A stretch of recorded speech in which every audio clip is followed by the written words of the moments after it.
Imagine for a second that your most frustrating romantic conflicts, the ones that literally keep you up at night staring at the ceiling, aren't actually personal failures. Right, like they aren't about you being fundamentally broken. Exactly. Imagine they aren't about you being flawed or your partner just being incredibly difficult or even some cosmic string of terrible luck. What if all that pain and confusion is just, what if it's a million-year-old biological code crashing headfirst against the constraints of modern society? Yeah, we were basically talking about legacy software trying to run on modern hardware, Yeah. and the system is overheating. Completely overheating, and that is exactly what we're unpacking today. The source material for this deep dive is built entirely around that premise.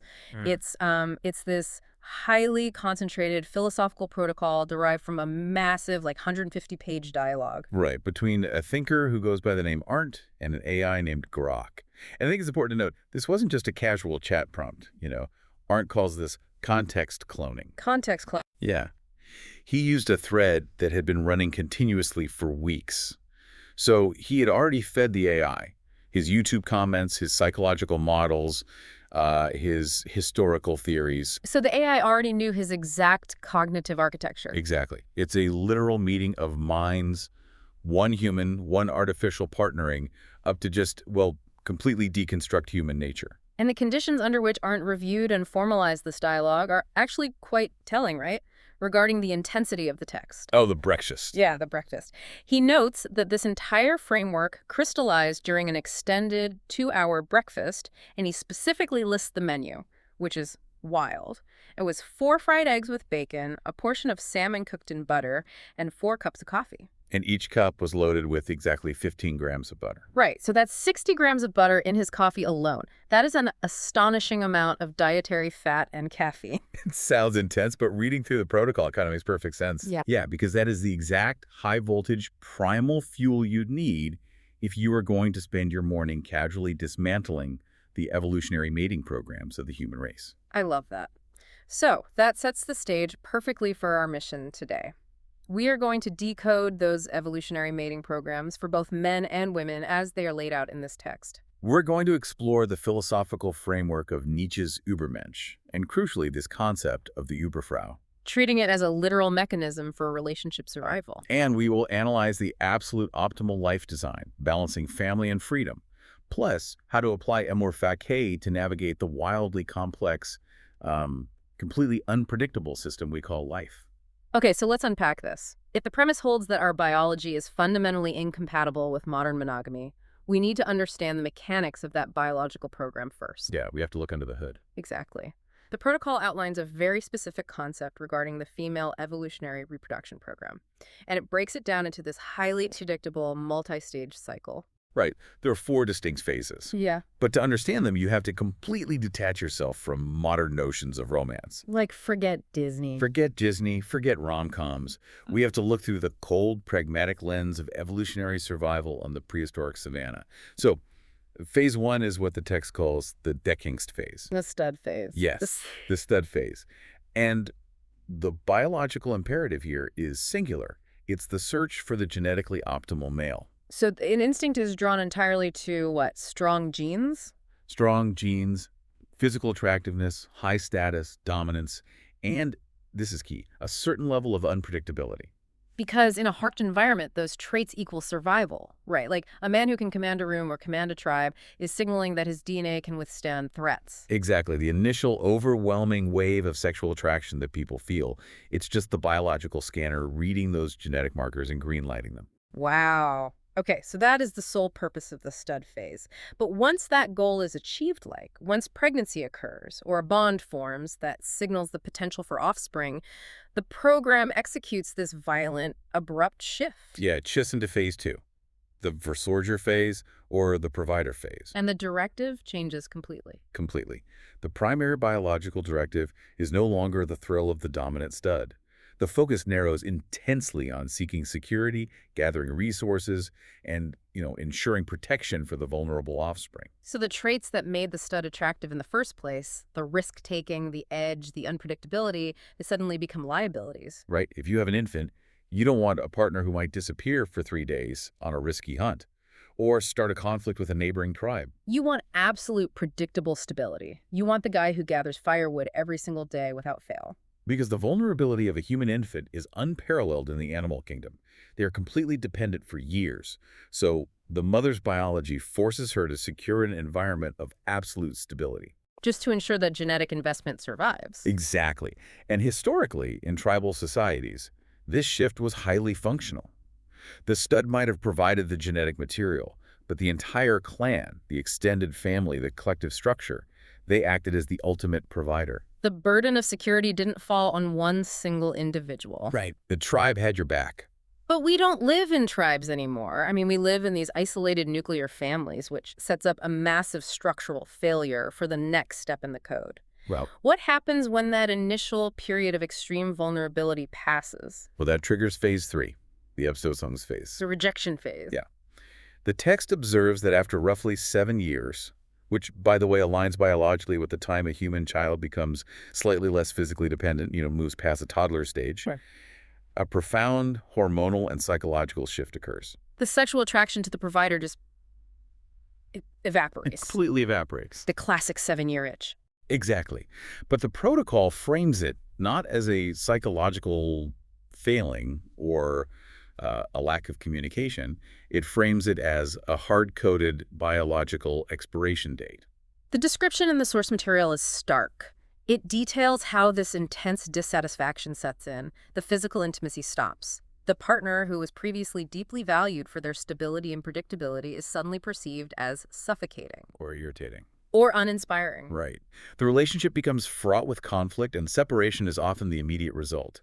The provider is actively pushed away, And that clears the slate for phase 4. which is the new start, the restart. Yeah. The cycle begins entirely anew with the search for a fresh stud. When you lay it out like a flowchart, seeking the stud, using the provider, discarding the provider, starting over, it sounds incredibly manipulative. Oh, it sounds terrible. Right. If someone applies 21st century ethics to this cycle, it sounds objectively cruel. But Arndt and Grok highlight this exact misconception. We have this immediate modern impulse to label this behavior as morally bad. But evolution has no morality. It doesn't care about our feelings. It has no ethics, no sense of fairness, and certainly no end goal regarding modern emotional fulfillment. Evolution is just blind, relentless experimentation. So we cannot look at this 7-year cycle and call it bad today, nor can we call it good in the past. No, we can only say it worked. It was a wildly successful reproductive strategy. For ensuring genetic diversity and child survival in a prehistoric landscape, yes. It flourished in clan-based societies where strict external structures absorbed the impact of these shifting impulses. But today, we live in this hyper-individualistic, strictly monogamous society. Right.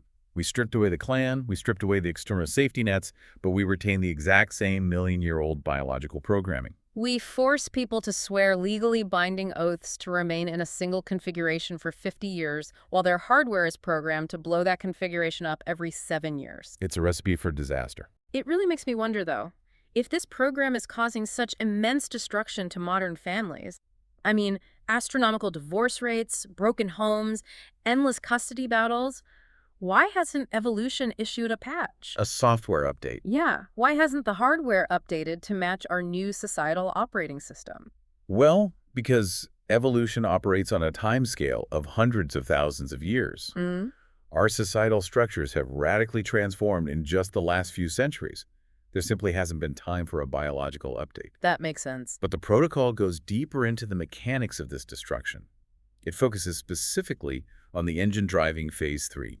Arndt proposes a really fascinating perspective on the concept of dissatisfaction. Because in modern relationship counseling, dissatisfaction is treated as a bug, right? Always. It's a communication breakdown or a failure to schedule enough date nights. But the source material argues that dissatisfaction is not a glitch. It is a fundamental feature of the evolutionary program. Okay, explain that.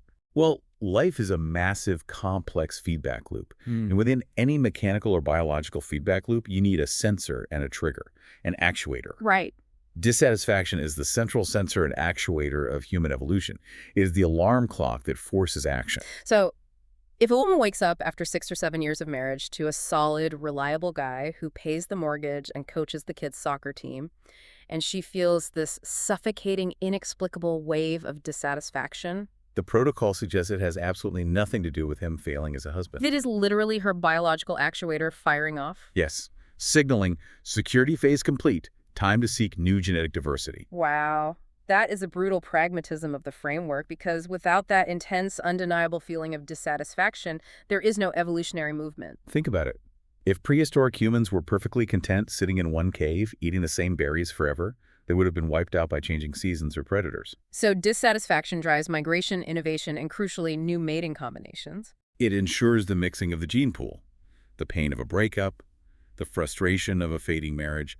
A lot of it is just the predictable execution of ancient code. Okay, so if that relentless cycle of stud, provider, rejection, and restart is the baseline programming for women, it puts men in an almost impossible situation. It really does. If a man wants a long-term, stable relationship, how is he supposed to survive a system that is biologically rigged to eventually reject his most reliable traits?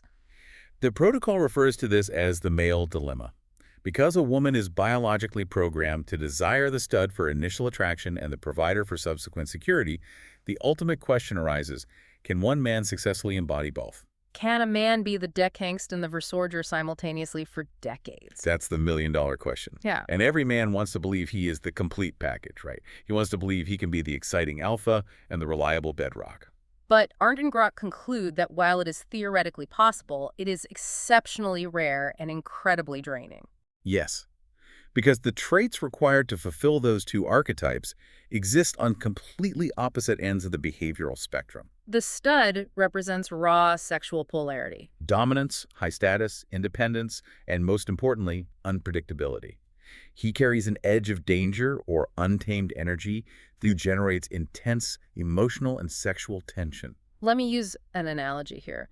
The stud is like a high-performance motorcycle. I like that. Right. It's thrilling, it's slightly dangerous, it makes your heart race, and it demands your full attention. But you wouldn't use it to take a family of 4 on a cross-country road trip in the snow. That captures the dynamic perfectly. The provider, conversely, represents absolute stability, reliability, and emotional security. He is predictable. He is the safe harbor. He is the minivan. He is the minivan. And to embody both archetypes long-term, to be the motorcycle and the minivan simultaneously, requires an almost superhuman level of consciousness and inner discipline. You have to maintain that dominant, unpredictable edge while serving as a rock-solid foundation of security. And most men naturally lean toward one extreme or the other. They either refuse to let go of the wild stud energy and fail at building a stable, supportive family environment. Or they settle completely into the comfortable provider role. Exactly. And the moment they become fully predictable, fully safe, they inadvertently trigger their partner's phase 3 rejection because the sexual tension flatlines. This creates a deeply challenging landscape for men trying to navigate modern relationships. It does, but the protocol offers highly specific, concrete tips for men dealing with this reality. It introduces a concept we can call strategic authenticity. Now that sounds like an oxymoron, a contradiction in terms. How can behavior be authentic if it is fundamentally strategic? Well, it is a deliberate paradox. The text argues that unless a man is partnered with a highly evolved, fully conscious woman, which is a concept we will explore shortly, he cannot afford the luxury of complete, unfiltered emotional transparency. So he can't just drop all his defenses, lay his cards on the table, and declare, I am entirely yours, my world revolves around you, and I have no other options.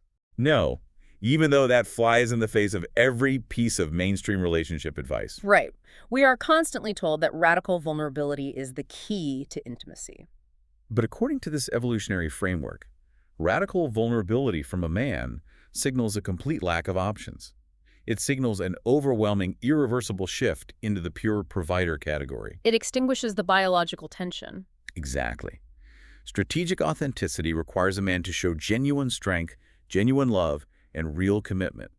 But he must relentlessly maintain a boundary of emotional independence. He has to continuously signal through his actions and his demeanor that while he chooses to be in this relationship, his survival and his ultimate happiness do not depend on it. He has to demonstrate that he could walk away and build a fulfilling life elsewhere. He must project, I want you, rather than I need you. Yes. The moment he projects, I need you, he loses the stud edge. If he plays the completely safe, entirely dependent provider, he acts as the catalyst for his own rejection. Because his partner's primal brain registers the absence of the stud energy and begins the countdown to dissatisfaction. So he must engage in this continuous psychological balancing act, generating just enough mystery, maintaining just enough independent focus on his own purpose to keep the primal attraction active. I gotta say, the sheer mental load of maintaining that posture sounds exhausting. Oh, it's draining. You are constantly monitoring your own behavior, suppressing the natural human urge to just relax into the comfort of a partnership. You always have to keep one foot slightly pivoted toward the door just to ensure your partner doesn't lose interest. The protocol fully acknowledges the profound exhaustion this strategy induces in men. It is a relentless, draining chess match.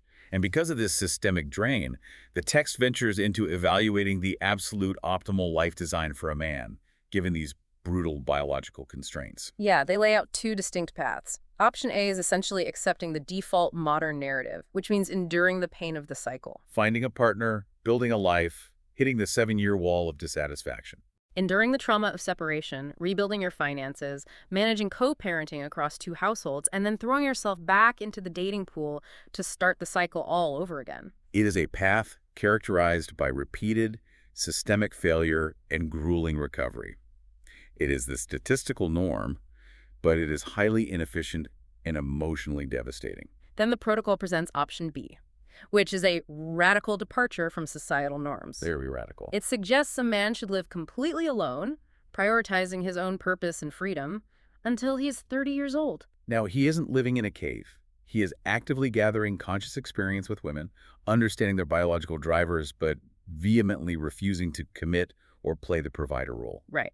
Then at 30, he intentionally seeks out a partner specifically for a family-building phase, aiming for 3 to 5 children. And once that specific phase is complete, he returns to living entirely alone, maintaining his ultimate freedom while perhaps keeping casual options open. I mean, it is a shocking proposition. It is, but we must analyze the structural logic behind it.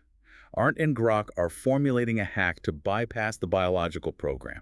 By isolating the family-building phase from the individual freedom phase, a man refuses to be trapped in the continuous 7-year loop. It acknowledges the drive to reproduce, but completely discards the expectation of lifelong monogamy. It is extreme risk management. The logic dictates that since the transition from provider to rejection is biologically hardwired and highly probable, a man should simply plan for it. Exactly.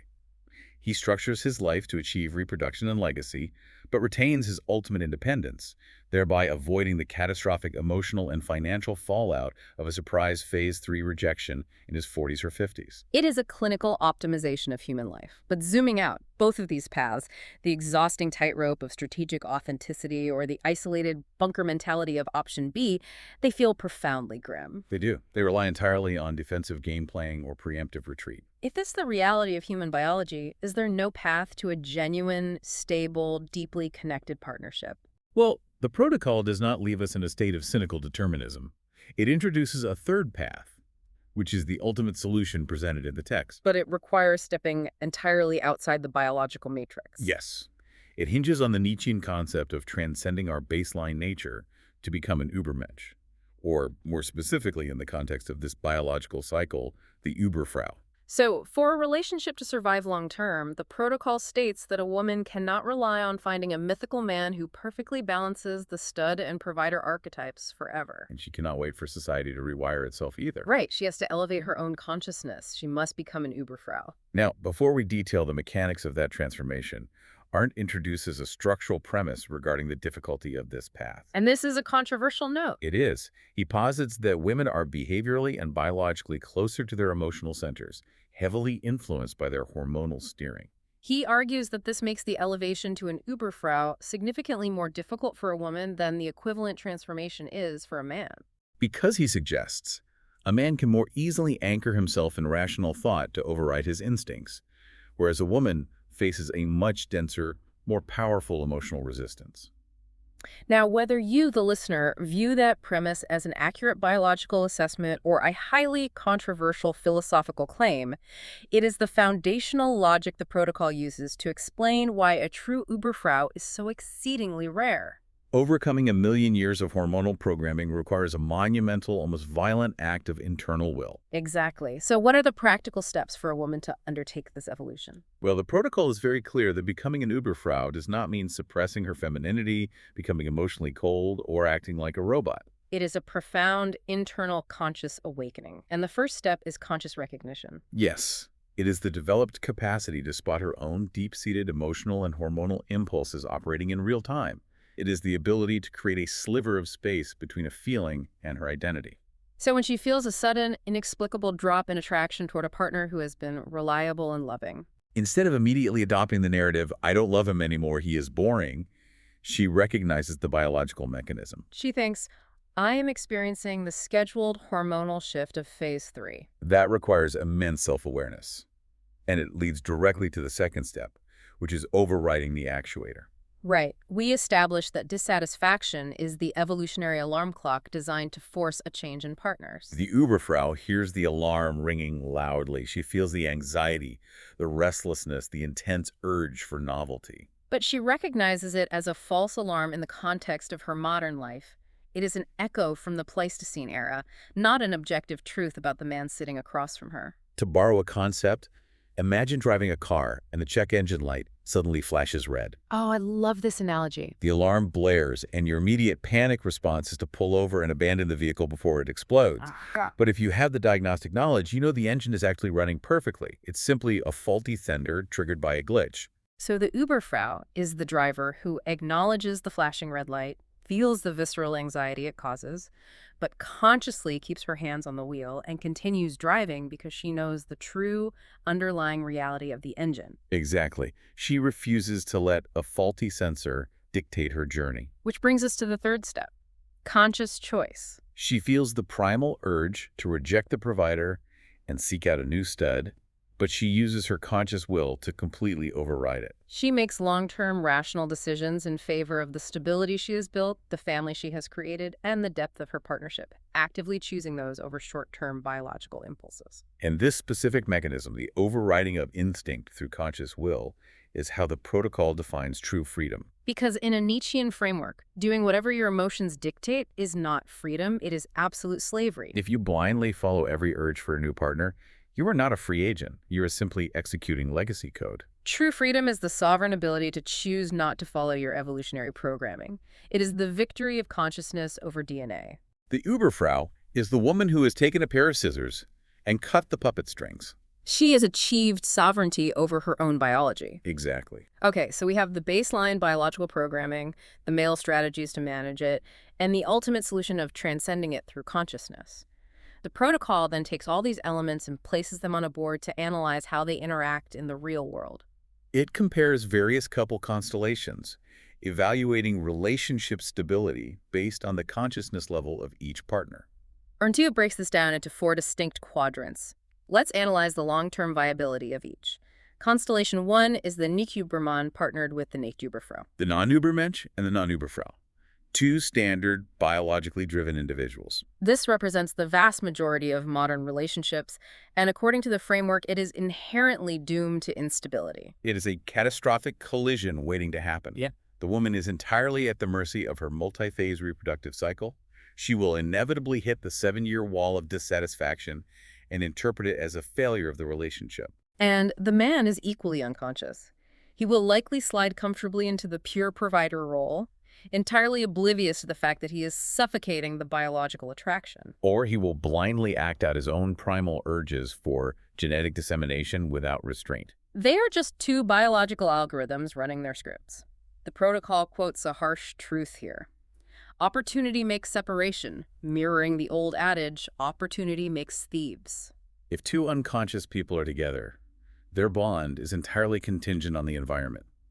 The moment a more dominant stud appears for her, or a novel reproductive opportunity appears for him, the relationship shatters. Moving to Constellation 2, we have the Uberfrau partnered with the Überman, a highly conscious woman with an unconscious, biologically driven man. The text evaluates this as viable only in the medium term and notes it is incredibly draining for the woman. She is essentially doing the psychological heavy lifting for 2 people.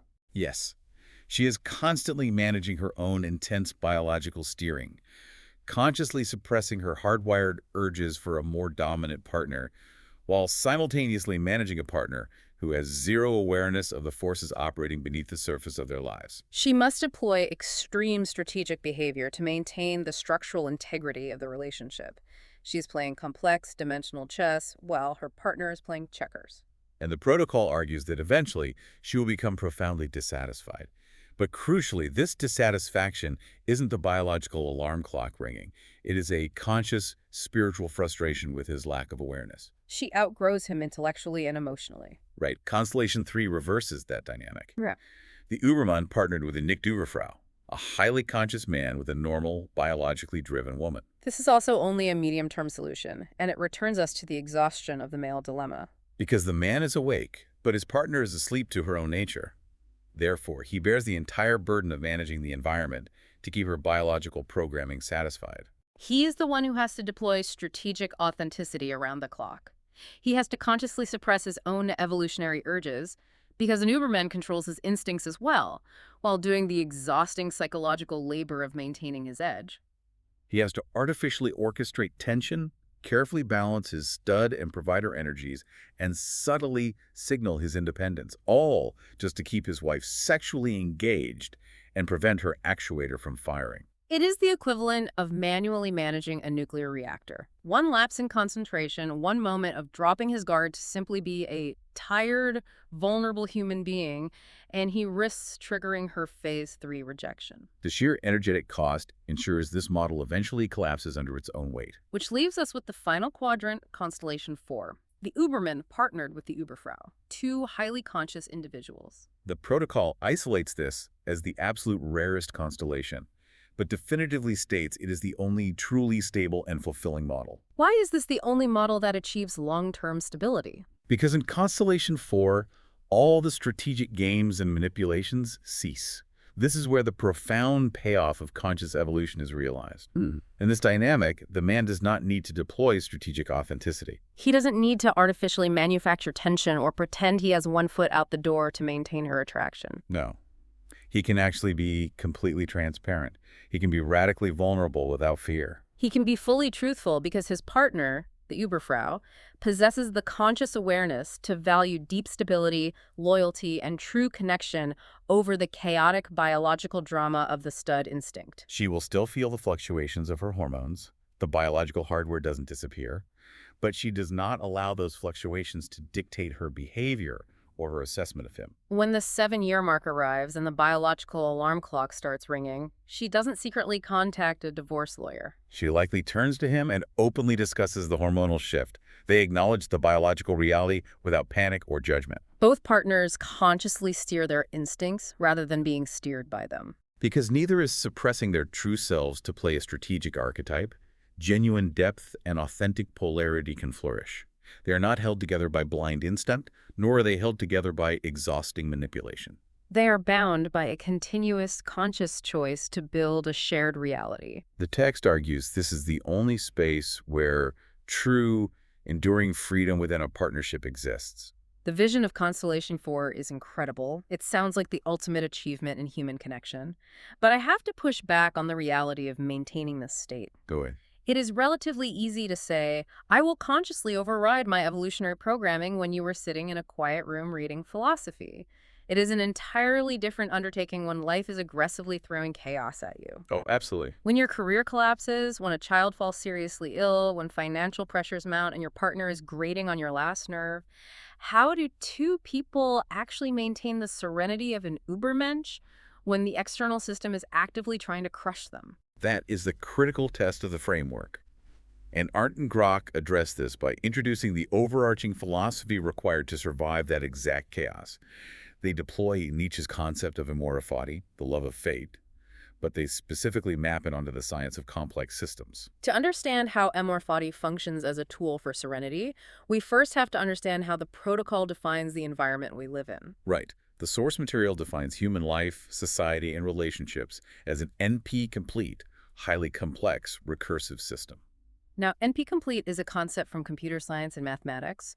How does computational complexity apply to a marriage struggling through a financial crisis? In computational complexity theory, an NP-complete problem involves so many variables, and every variable interacts with every other variable in such unpredictable ways that it is fundamentally impossible to calculate a perfect, optimal solution in a reasonable amount of time. And Arndt uses this to describe human life. Life is a recursive system. Every single action you take feeds back into the system and alters the parameters for every future action. It is the ultimate butterfly effect. You make a passing, irritable comment about the dishes on a Tuesday morning.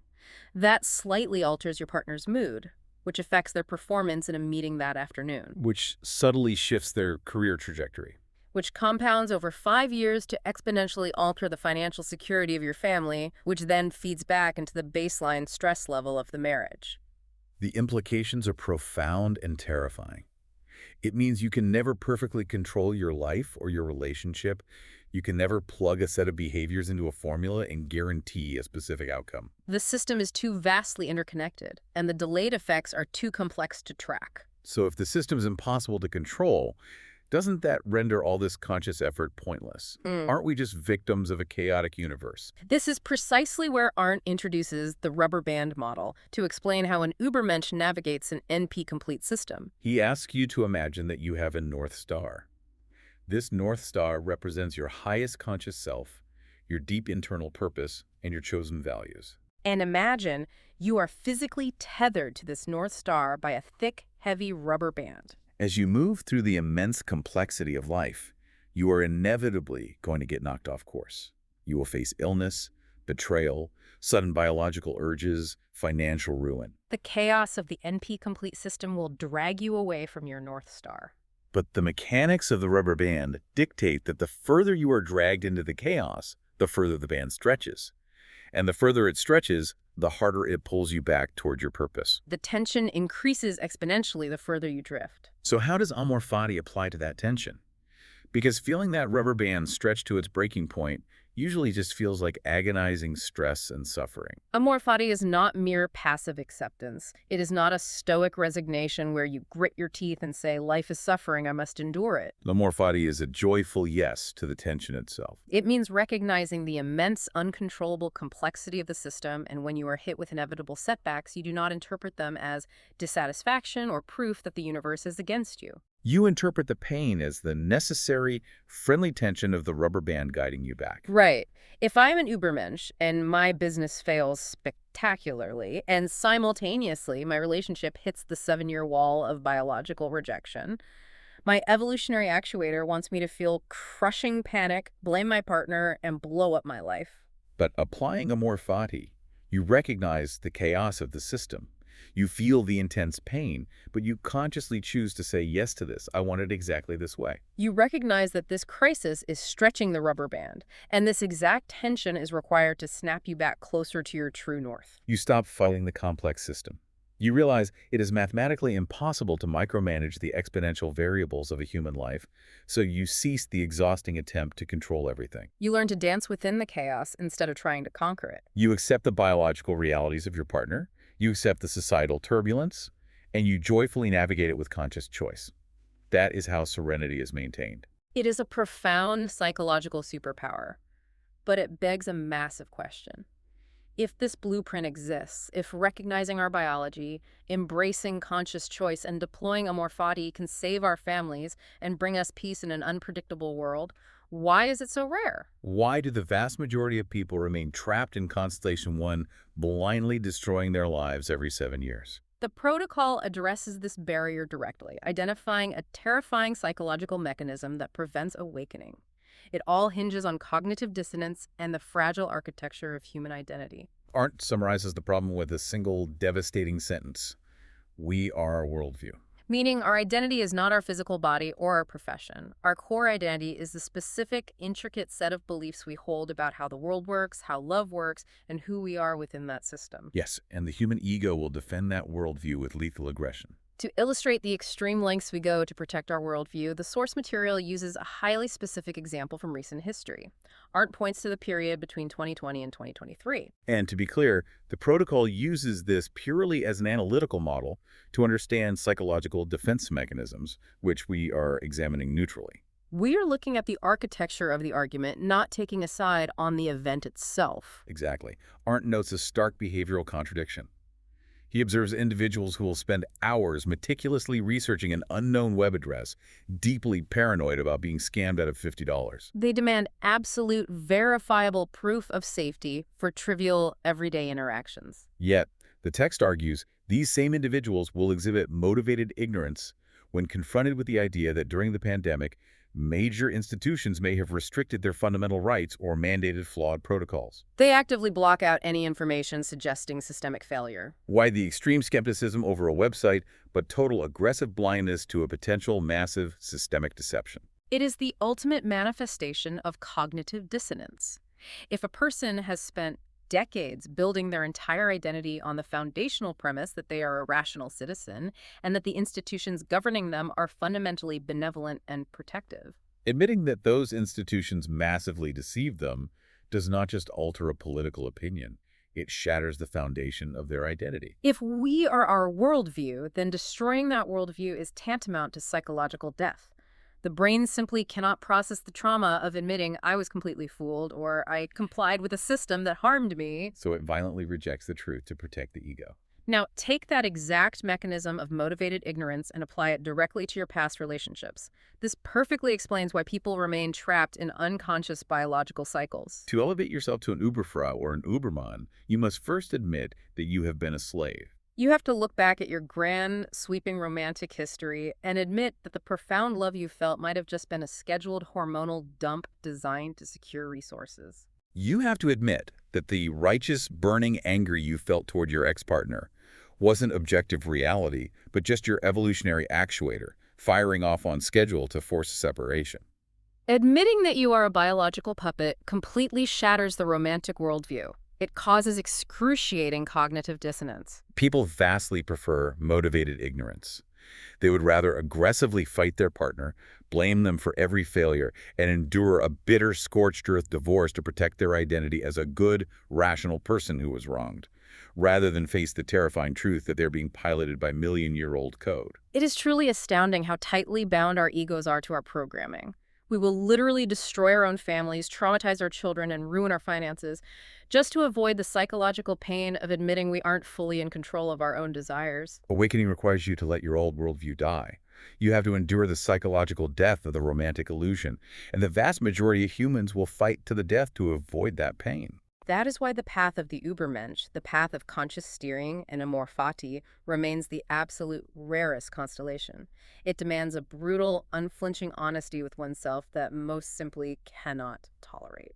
This has been an incredibly intense journey through the protocol. Let's pull the massive threads of this framework together. We started with the unyielding, mechanical reality of the female evolutionary reproduction cycle, the relentless, instinctual shift from the genetically optimal stud to the secure provider, culminating in the inevitable, biologically scheduled rejection phase at the 7-year mark. We analyze the exhausting reality of the male dilemma, where men attempt the impossible tightrope of embodying both archetypes, relying on the draining tactic of strategic authenticity just to prevent their partner's biological actuator from firing. We evaluated extreme structural hacks, like option B, where a man isolates family building from personal freedom to manage the risk of an NP-complete system. But the core of the text offered a genuine escape velocity. We explored the monumental internal awakening required for a woman to become an Überfrau, the real-time recognition of her hormonal steering, and the conscious choice to override the actuator of dissatisfaction in favor of deep stability. We saw why Constellation 4, the union of two fully conscious Übermenschen, is the only model capable of achieving lasting stability and true freedom without manipulation. And we grounded all of this in the philosophy of Amor Fati. The protocol teaches us that life is an uncontrollable, recursive system. True serenity is not found in fighting the chaos or protecting a fragile ego with motivated ignorance, but in joyfully accepting the tension of the rubber band as it pulls us back to our conscious purpose. The knowledge in this text is a tool. You cannot rewrite the ancient code in your DNA. But by finally understanding how the software runs, you can stop blaming yourself and you can stop blaming your partner for the impulses of nature. You can step out of the reactive cycle. Which leaves us with a final provocative thought to mull over as we close this deep dive. We have established that human dissatisfaction, that nagging, persistent feeling that your relationship isn't enough, that you need novel excitement, that you are missing out on a better option, is nothing more than an evolutionary alarm clock designed solely to force your genes into new combinations. All right.